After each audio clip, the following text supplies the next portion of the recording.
أعوذ بالله من الشيطان الرجيم بسم الله الرحمن الرحيم শুরু করছি আল্লাহর নামে যিনি পরম করুণাময় অতি দয়ালু।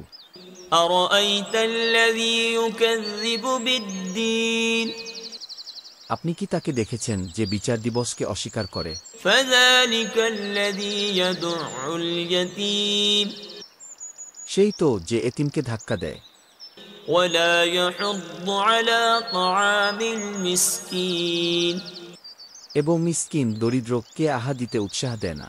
فويل للمصلين দুর্ভোগ তাদের জন্য যারা নামাজ পড়ে, الذين هم عن صلاتهم ساهون যারা নিজেদের নামাজে অমনোযোগী, الذين هم يراءون যারা লোক দেখানোর জন্য নামাজ পড়ে ويمنعون الماعون এবং যারা সাধারণ সহযোগিতাও মান করতে কৃপণতা করে। صدق الله العظيم গুরুত্ব ও শিক্ষা। যারা বিচার দিবসে বিশ্বাস করে না তারা মানবতার মৌলিক দায়িত্ব পালন করে না, এই সূরায় তাদের চিহ্নিত করা হয়েছে। এটি সমাজে এতিমদের প্রতি সদাচরণ ও দরিদ্রদের প্রতি সাহায্য করার গুরুত্ব বোঝায়।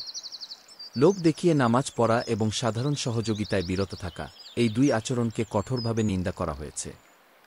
এটি শিক্ষা দেয় ইবাদতের বাহ্যিক রূপ নয়, বরং তার আন্তরিকতা ও সামাজিক দায়িত্ববোধ গুরুত্বপূর্ণ।